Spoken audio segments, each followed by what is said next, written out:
This old map of Middlesex, dated 1673, shows London, and a few miles to the north of it, bordering on forest land, the tiny hamlet of Southgate, then composed of little more than a few cottages. In the long passage of the years, London has grown enormously, crowding upon this and neighbouring areas. But Southgate, now a residential Middlesex borough of 75,000 people, is on the edge of the rolling and expansive green belt, and in many corners of the borough, some of the old world atmosphere still remains. For your further interest, we may say that Southgate has nearly 400 acres of publicly owned open spaces in its total area of 3,764 acres.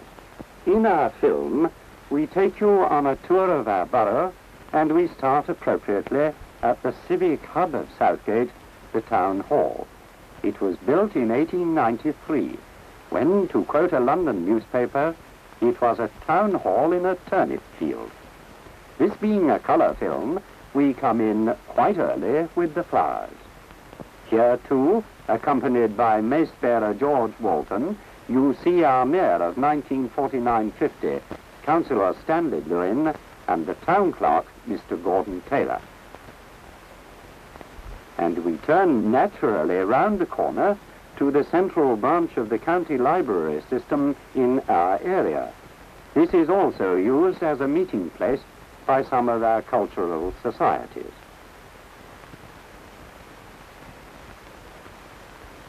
We move on quite smoothly to Broomfield Park, with its 54 acres bought in 1902 against the opposition of many local people.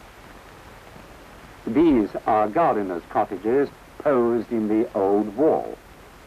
A half-century later, we have a greater understanding of the objections then made, because there was so much of woodland and pasture land in the Palmer's Green of those days. The lovely borders are throughout the summer a tribute to the ardent work of the imaginative and keen parks staff.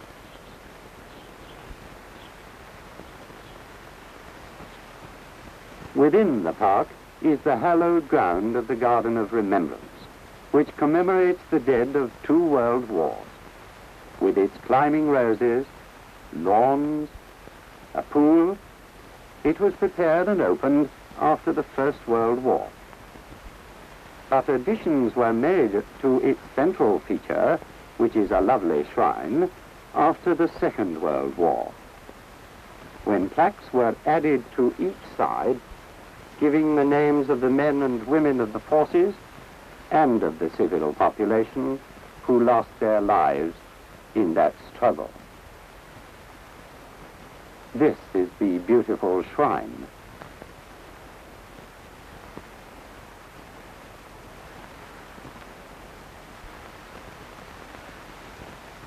The lakes are central features of Broomfield Park. Indeed, tradition has it that the house, which we shall see presently, was once a monastic establishment, and that the monks fished in the lakes for their Friday dinners. There is in the water here an abundance of wildfowl, with majestic swans, ducks, and bobbing moorhens. And on a pleasant summer day, and especially in the quiet of evening, it is refreshing to wander the paths or to sit in peaceful contemplation of the variety of scene and interest which our park provides. Colour, setting, and arrangement are alike magnificent. Hereabouts are a bandstand and a rose lawn from which, sometimes, spreads the music of country dancing.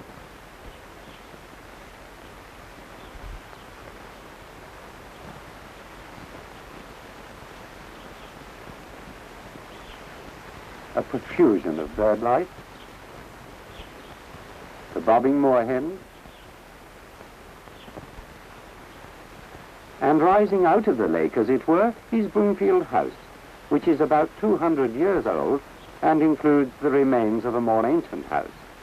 It was used for army medical purposes during the last war and is now the home of the Borough Museum. His Majesty the Swan. and a glimpse here of the beauty within the conservatory, where the flowers and plants of the seasons make a grand show, especially perhaps the chrysanthemums, which constitute the last display in each year. And so to the children's playground, which is extremely popular during the summer holidays, when hundreds of children, including not a few welcome visitors from surrounding districts, thoroughly enjoy themselves, and presumably so also do the parents. Now there's a lovely study.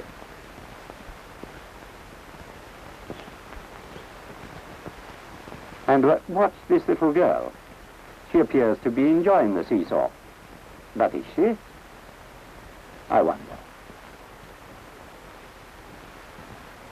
The sports facilities are well varied, including, of course, tennis and other well-known open-air sports.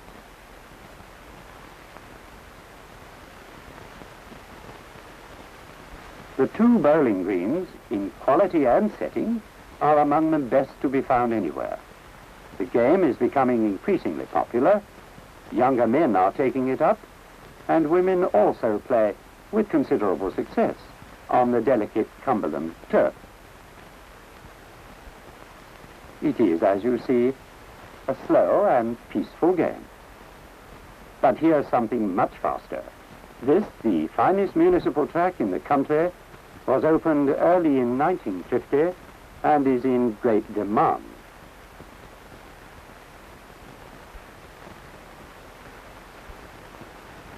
The model yacht pond is another unfailing attraction, and not only for boys and girls.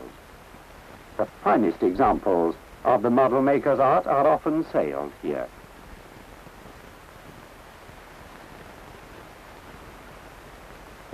Ah, the inevitable picnic. A lovely study of child enjoyment. Don't you think so? Ah, that's nice.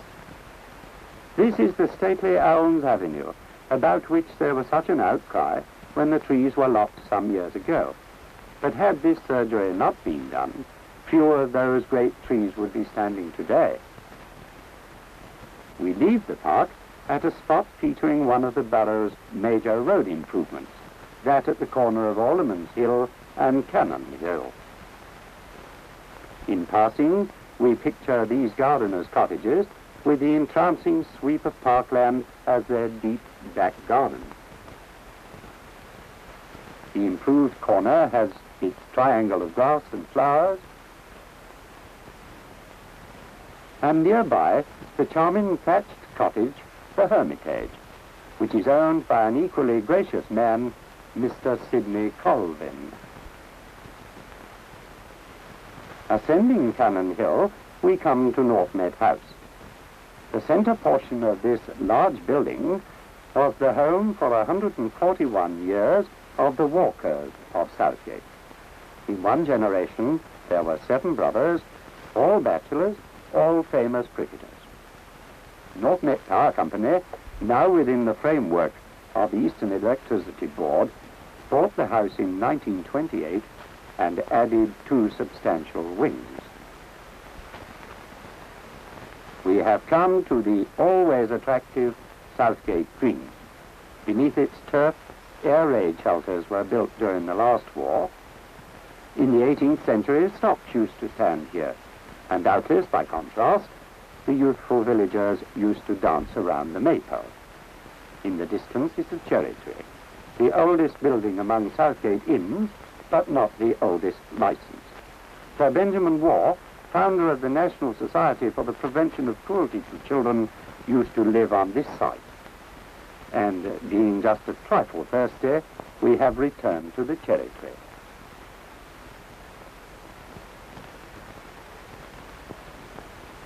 There used to be what was called a Duchess Pond on the green, but it was filled in years ago. These are the lovely, clean lines of Christchurch, with, shall we say, the inevitable summer wedding. Christchurch was built in 1862, the bells and clock being added in honour of Queen Victoria's Jubilee.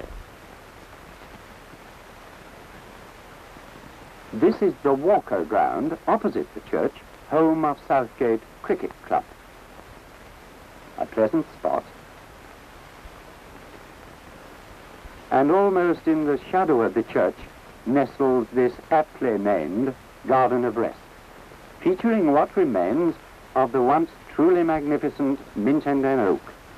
It is still a mighty tree in its way, and the garden behind its old wall yields peace to those who use it. We are now stepping down Waterfall Road, and how lovely it looks.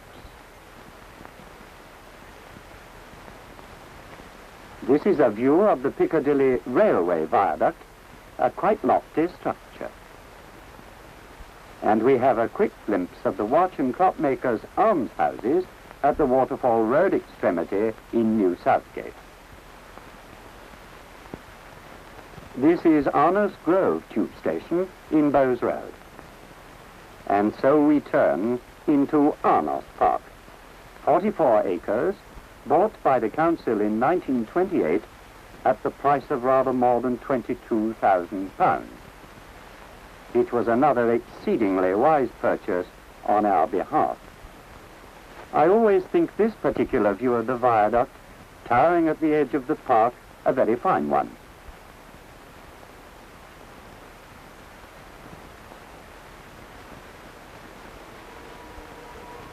The woodland scene, too, is particularly beautiful. Thames Brook, winding through the park, has bridges that fit the old world scene magnificently, but they are in fact quite modern. They were built under the direction of the late Robert Phillips when he was surveyor and engineer to the Urban District Council. Thames Brook quite naturally provides many pleasant pictures and is, of course, one of the park's features. Others are the sports facilities. We find ourselves lingering by the brook, enjoying the scintillating waterfalls. There is just one bowling green in this park, with fewer players than in Bloomfield Park. The reason is that Arnos is more remote from the centre of our district.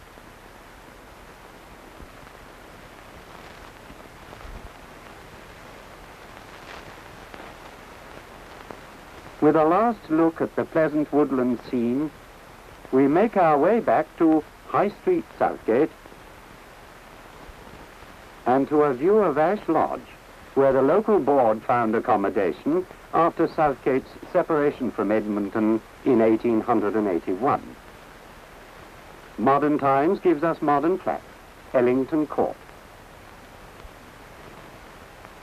But parts of the ancient wall are still intact,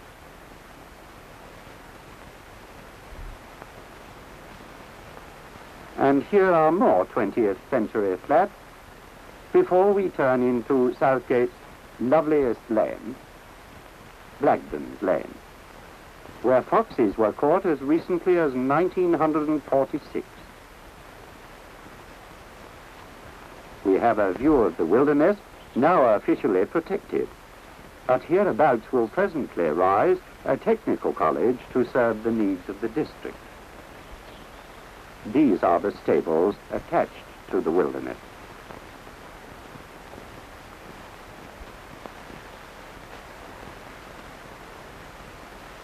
We move along this pleasant leafy byway and stroll towards Hertfordshire. This broad sweep, in fact, provides a peep into the neighbouring county.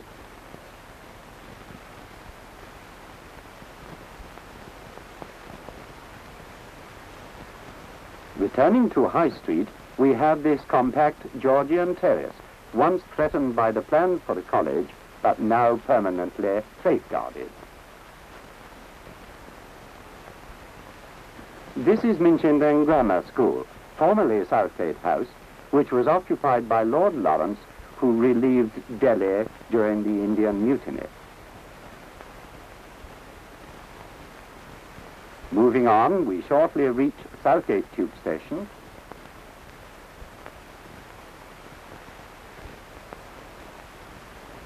With more flowers in the centre of the busy crossing, and the sight of a train leaving that station for Oakwood and the Cockfosters' terminus.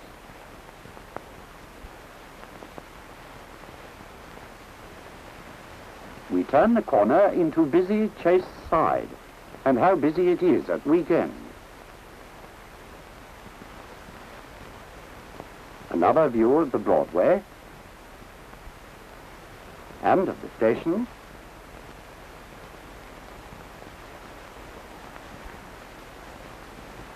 And we catch a glimpse of the Grange, where the village squire, the late John Bradshaw, used to live. It is now owned by the Borough Council. This Chase-side building is called the Boat House and is reputed to be 400 years old. So to Osage, former home of Sir Thomas Lipton, who lived there for 38 years and often entertained royalty. He made, you may remember, many valiant attempts to recapture for Britain the America's Cup for seagoing yachts, but was unsuccessful.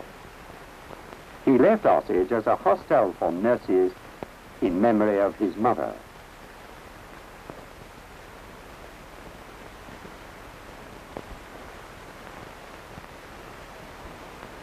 Oak Hill College, further along Chase Side, is used as a training college for young clergy of the Church of England. One of the last owners was Baring Young, Member of Parliament, who was greatly interested in the welfare of working lads, for whom he established clubs in London, schools in Oxfordshire, and farms in Canada. He left the house to its present use. This is Bowen Lodge, which is not easily seen from the road, and is now used by people who otherwise would be homeless. The name comes from one of the Norman barons who came to England with William the Conqueror and was given the manor of Enfield as part of the spoils. The grounds are quite extensive and lovely.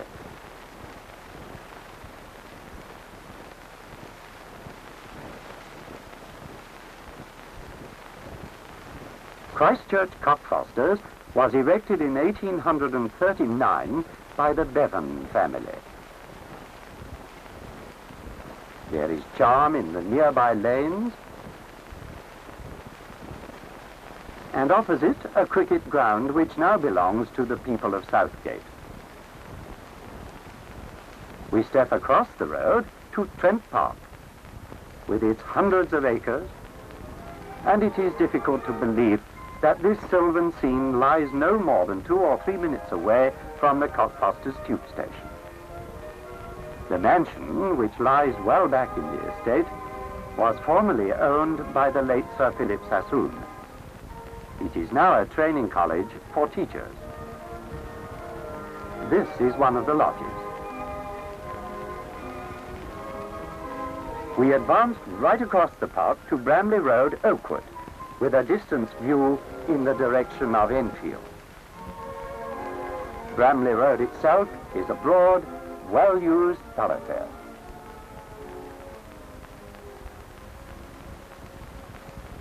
But we turn back to Reservoir Road to show this example of Borough Council enterprise.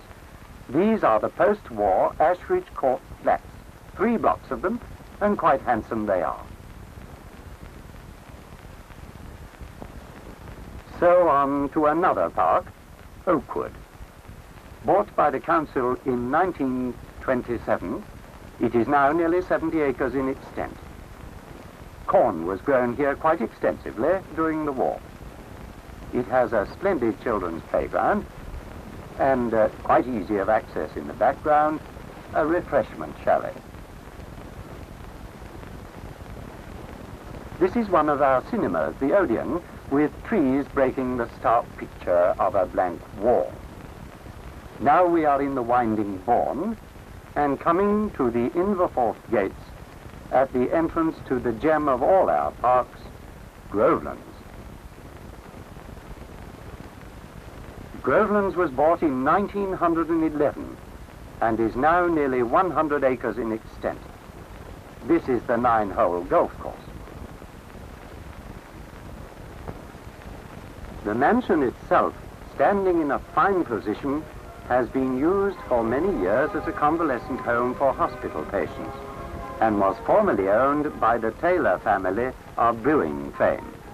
They owned nearly 1/6 of the total area of Southgate.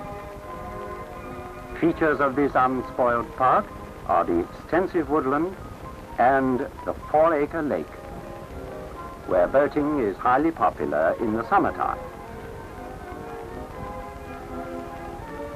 This is another view of the mansion and of the slope down to the broad lake.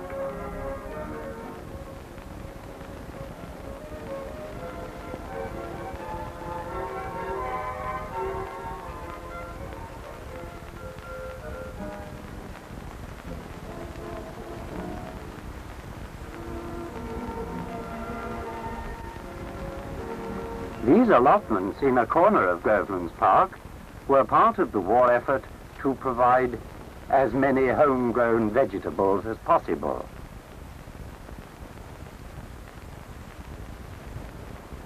This is the delightful Woodman Inn, where we are told beer is sold by the pound. In fact, it is, for straying cattle used to be impounded here. The pound itself has been preserved.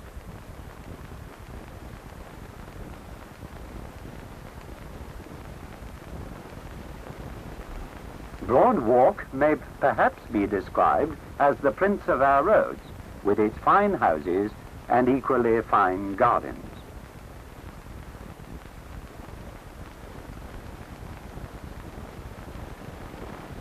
With a view of this genuine wooden house, we are approaching Winchmore Hill Green, where 5 roads meet. I believe it is the intention of the Borough Council eventually to make a traffic roundabout there. This picture shows the King's Head on the left and the shopping centre on one side of the green. Here, too, underground air raid shelters were built during the war. The Friends Meeting House was erected 160 years ago, but Quakers had lived in the neighbourhood for a much longer period than that. This is Hill House, also in Church Hill. Its plain front was added to 2 cottages during the reign of Queen Anne. This is some stabling attached to Hill House. So to the parish church of St. Paul, the original one was destroyed by fire after 16 years. We have a glimpse, too, of the church school. Old buildings, but modern methods of teaching.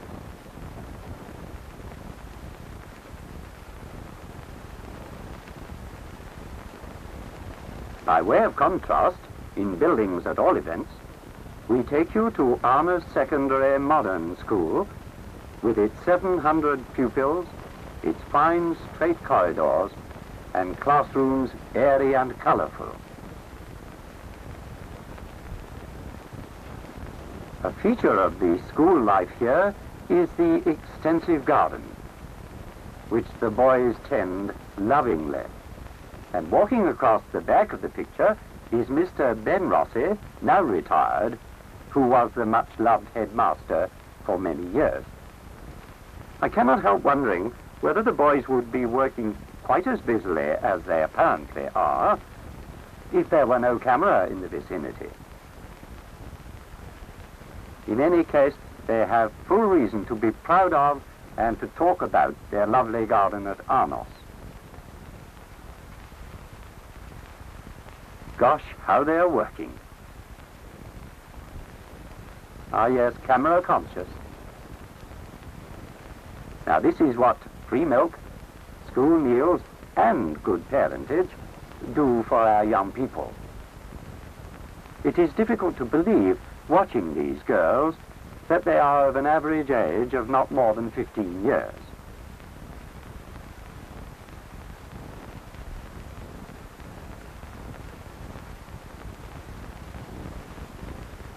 But we leave them to their gymnastics and journey back to Winchmore Hill, to a site of some old cottages in Church Hill. Ivy and age. This is the Houndsdon footpath, which does suggest the rural character that still lingers.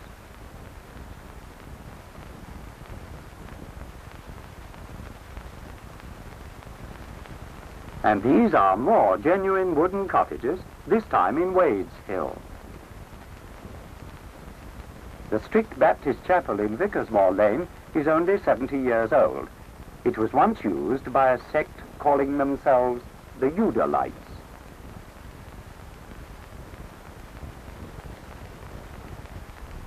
Highlands Hospital, on the very edge of our area, has assumed far greater importance in the last year or two because of the National Health Act. This sylvan scene is near to the new river at Winchmore Hill.